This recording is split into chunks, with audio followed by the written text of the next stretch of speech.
Captain Nicole Battaglia. Thank you for joining us today for our LGBTQ+ June Pride Month panel. We are here discussing the 10th anniversary of the repeal of Don't Ask, Don't Tell. I am joined by four tremendous individuals today who each have a unique perspective on the Don't Ask, Don't Tell period of the Department of Defense and what things look like going forward. Good morning. I am Major Eric Charette of the 126th Military History Detachment. I have 19 years of military experience, 10 of which are active duty. I'm a 13 Alpha Field Artillery Officer by MOS. I'm currently assigned to the 126th Military History, which is an MOS that is non-specific. I have one deployment under my belt, which is to Iraq, which I served for 1 year. And in my civilian career, I am a social worker for the Department of Veteran Affairs, Healthcare Administration, Boston. Hello, my name is Sergeant First Class Allison Hale. I've 20 years, Massachusetts Army National Guard. I right now work with the HHD and JFHQ, where I am an assistant operations NCO. My full-time job on the civilian side is I work for the Department of Correction. Hello, I'm Lieutenant Colonel Beth Crouch. I am an intelligence officer and currently the commander of the 102nd Operations Support Squadron, assigned to the 102nd Intelligence Wing, Cape Cod. And I have served over 30 years. I served prior to Don't Ask, Don't Tell, throughout Don't Ask, Don't Tell policy, and currently serving after Don't Ask, Don't Tell. My name is John Mock. I served from 1997 to 2011. I was Army and Reserves. I have one deployment to Iraq from 04 to 06. I was gearing up for a second deployment back to Iraq in 2009 when I had a dissociative episode at NTC.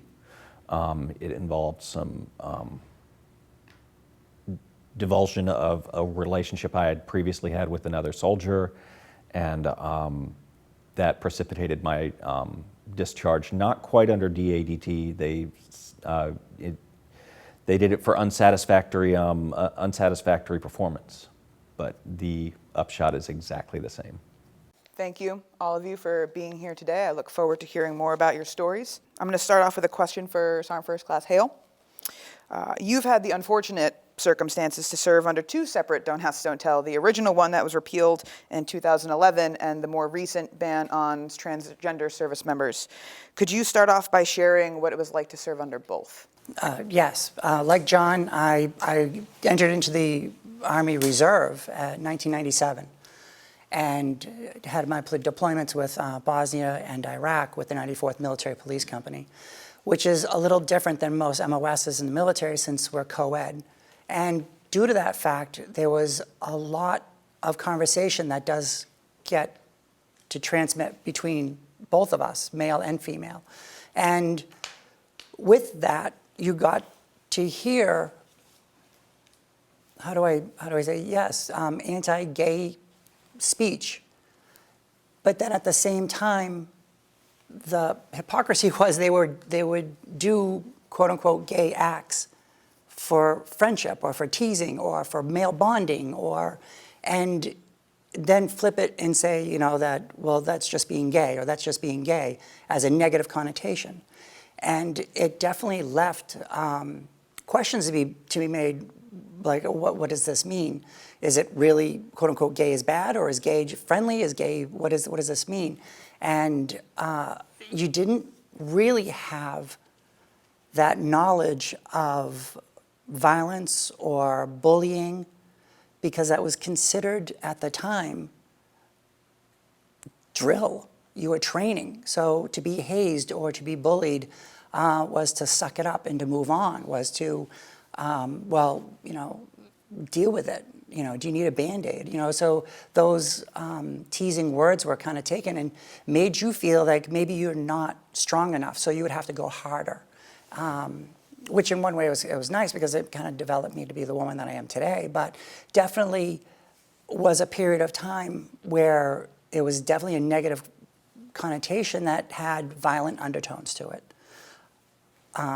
The recent, as you stated, don't ask, don't tell policy was not don't ask, don't tell. It was just a flat out, everybody transgender get out and such. So that left a lot of my family members and a lot of other service people to wonder, what does this mean?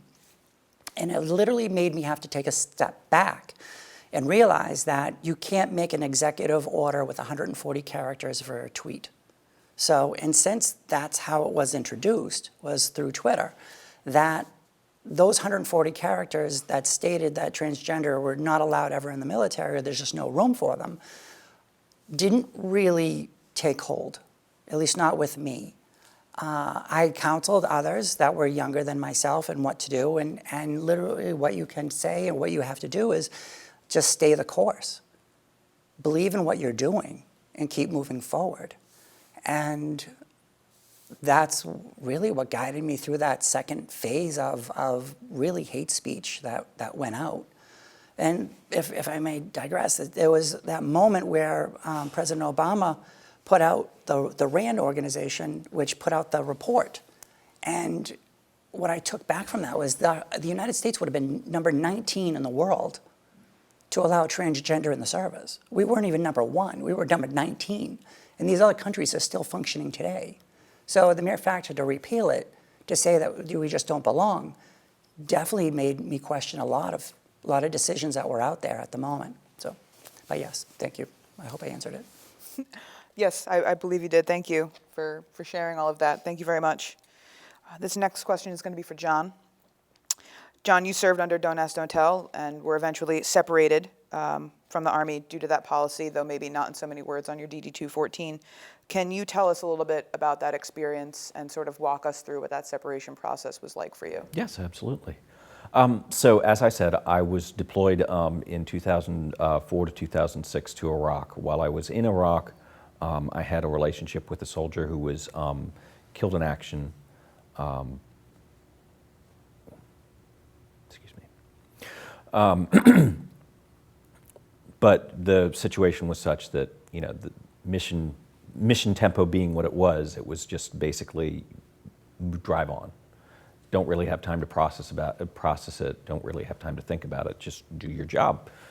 And I boxed it up and went home, and that seemed to be the end of it until in 2009 I was getting ready for another deployment to Iraq and went to National Training Center at Fort Irwin, and the hyper-realistic training environment there started really setting off some things that I had buried deep. And I had to be medically evacuated from the exercise area because I was having a dissociative episode. I kept seeing this same soldier that I had had a relationship with kept appearing to me. I couldn't tell kind of where I was. One minute I knew I was in California, and the next minute I wasn't sure whether I was in northern Iraq. So I was medevaced from the area. As a part of my, of course this is before HIPAA as well, as a part of that, my command was notified of my psych records. And you know, I'm sitting there discussing all of this, all of these things that happened and why I was having such a hard time separating reality from the stuff in my head. Next thing I know, I'm getting I got a communication from my chain of command saying, we are moving to separate you due to terms of Don't Ask, Don't Tell. The Army being as slow as it is, fortunately, this was in I had my dissociative episode in August of 2009. They moved to separate me in mid-2010. November of 2010 is when President Obama announced the repeal of Don't Ask, Don't Tell. And that is why my discharge says unsatisfactory performance instead of Don't Ask, Don't Tell. They had already started it, and they were just going to go forward with it, whether or not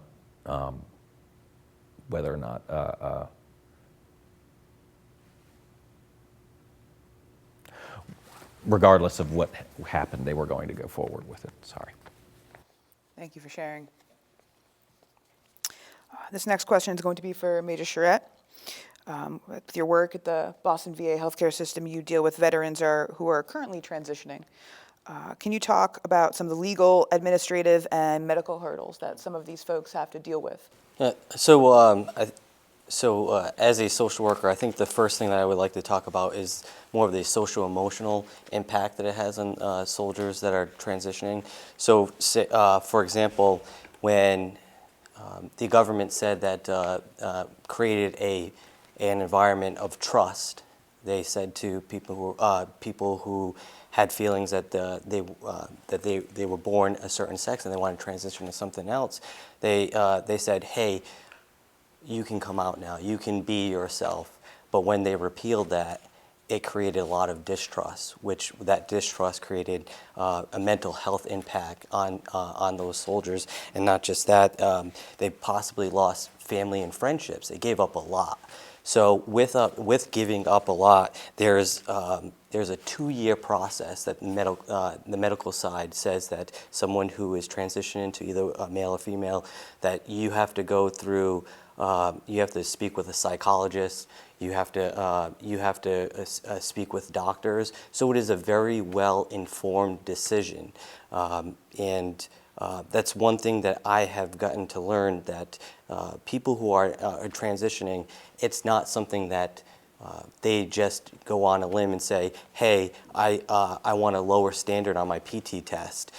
It is very, very well informed, and they have a team of doctors and medical providers that are also behind them, and they're willing to sign away their license and help this person this person make the best decision for them. But they're giving up a lot.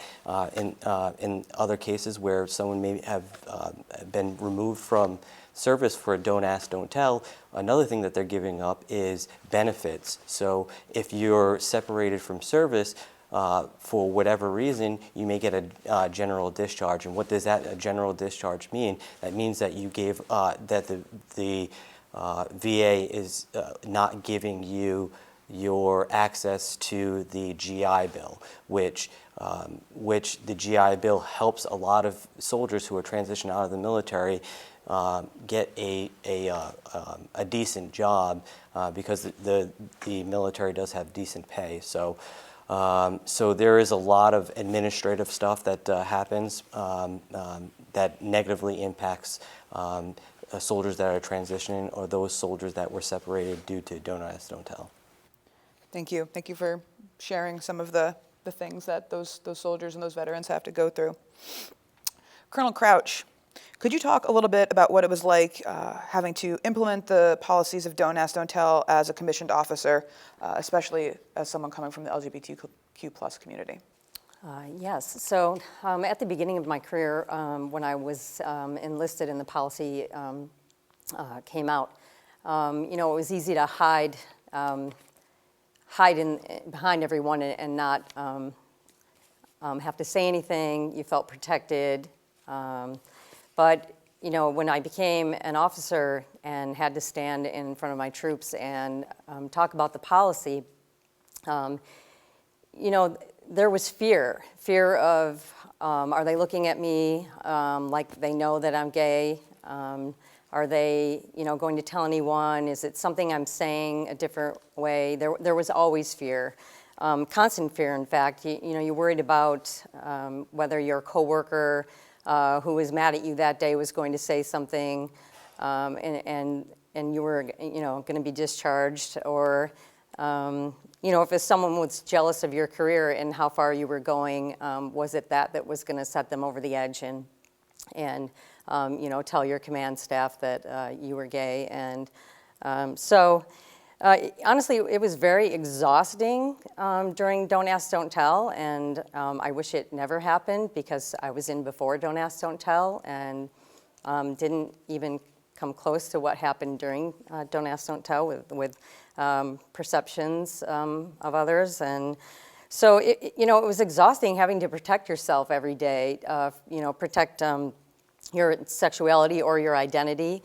And you should have, when I should have been spending all that energy on the mission and my job, I was spending it on worrying about, whether I was going to be kicked out of the job that I loved. So as far as implementing the policy, I think my commanders did the best job they could at the time. I don't think the Department of Defense had the training for the commanders that they should have, and I do blame them for that. And I think that we could have rolled it out a little better than it was. But yeah, as far as implementing it, I think that our command staff overall did a great job of that. And I was able to just talk about the policy, and it was left at that. There was no further discussion on it at the time. Thank you, ma'am. And all of our panel members, I want to thank you for the vulnerability that y'all are showing right now, and the brave stories y'all are sharing. I'm very appreciative of you sharing that with all of us. I know it's hard, I know it's painful, so I just want to take a moment and appreciate and acknowledge all of you. This next question is for actually all four of you, and whoever sort of formulates their response first, please start it off. What support systems for individuals victimized by Don't Ask, Don't Tell do you think have been successful, and what mechanisms do you think are missing and that you'd like to possibly see be implemented? I have a different experience than some of my fellow panel members here, so I'm just going to start out by saying that, I never felt, the word victimized for me, I didn't feel that way. I felt marginalized, and I never knew of any transgender military members. When I was in, it was my friends were lesbian, gay, bisexual, so we all felt marginalized by the policy, and I don't think at the time that we knew where to go to for assistance, but Director of Psychological Health, Military OneSource when that came about, and the chaplains were the only support system that we have, and we still have that. And but if we were to make improvements today, I would say that finding mental health professionals that understand the military culture as well as LGBTQ plus issues, and possibly having, finding LGBTQ plus friendly chaplains and bringing them on board. And I think that this would have an immediate impact on the LGBTQ plus members in the military. So. I would say just with the education and the training is where I liked it. Once it was repealed, then it was like you had to, they filled the vacuum with training, which is what the Army's really good at, is we've got to throw a training cycle in. What I thought was impressive, especially when President Obama went ahead and said the transgender allowed in the military, he didn't do it lightly or just off the cuff. He researched it, planned it, and then actually had a 3-tier system of bringing it into the military on how to train. And a lot of that was missing for when gay and lesbian were allowed to when that whole Don't Ask, Don't Tell was repealed. So that vacuum needed to be filled. And there has been an uptick with the behavioral health, especially on the military side, and there just needs to be more of it. I do wonder if President Obama learned something from the way DADT repeal was handled with the way the transgender, because there was no interim guidance back in 2010. It was just, well, we're going to do this thing, but stand by for guidance from G1 as to what exactly is going to happen. On that note, Sergeant Hale, what do you think leaders can do to better support transgender soldiers going forward? That's actually a great question. We have it already set up, and we, for some reason, as soldiers, we forget about it, but it's simply called the Army Values. The acronym is leadership, loyalty, duty, responsibility, selfless service, honor, integrity, and personal courage. We have that. Excuse me. Because if you can just adhere to it, there's no issues. We have our NCO creed. We put the soldiers before us, we have no problems. Excuse me. For some reason, after we become an E5, we feel in the NCO Corps that they don't need guidance or they don't need leadership. But I signed up to be that leader.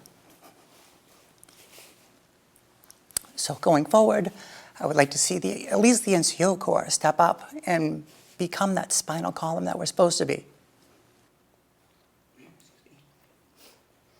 Thank you.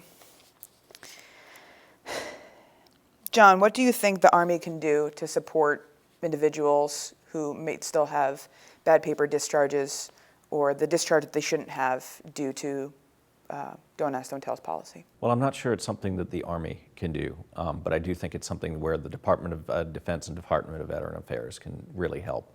You know, right now, in order to get a bad paper discharge overturned, you have to initiate the process yourself. And for a lot of people who were burned by military systems, it's very difficult to want to come back from that. But being proactive about, you know, there are service codes. There are all sorts of service codes, and there is one for DADT discharges. It just immediately upgrading all of those general under honorable conditions to actual honorable discharges would do, you know, light years of would put us forward light years in terms of what people are able to access for veteran mental health, veteran. You know, all of your outcomes get better once you are able to access, you know, your basic VA systems. And I might have a lot of not necessarily bad, but I might have a lot of. I might give the VA a lot of grief, but they still are uniquely positioned to handle veteran psychology, veteran issues in adjustment and things like that better than anyone else. And they're trying very hard to integrate the LGBT community into that adjustment, readjustment piece pretty well. So the best thing we can do is keep on pushing forward on making it easier for those discharges to be just presumptively upgraded, and just keep reaching out. Keep reaching out to the people you know that came before you, things like that. Let them know what the VA can offer them, things like that, and let them know that they're not alone. That's so much of it. Thank you. That segues nicely over to Major Charette. Based on what John was saying, how do you think the VA can continue to support LGBTQ plus soldiers going forward? Not just the VA, but I think the National Guard and the Army in general as well is one is no resources that are available for the community, such as, you know, there's the free Harvard Legal Clinic, especially if you have an issue with something legal. They have a whole veterans division, and I've actually used them for my veterans, and they've done some tremendous work. Some of the other things is the Fenway Health, which is a great resource for the community as well. Be an ally, and how do you be an ally?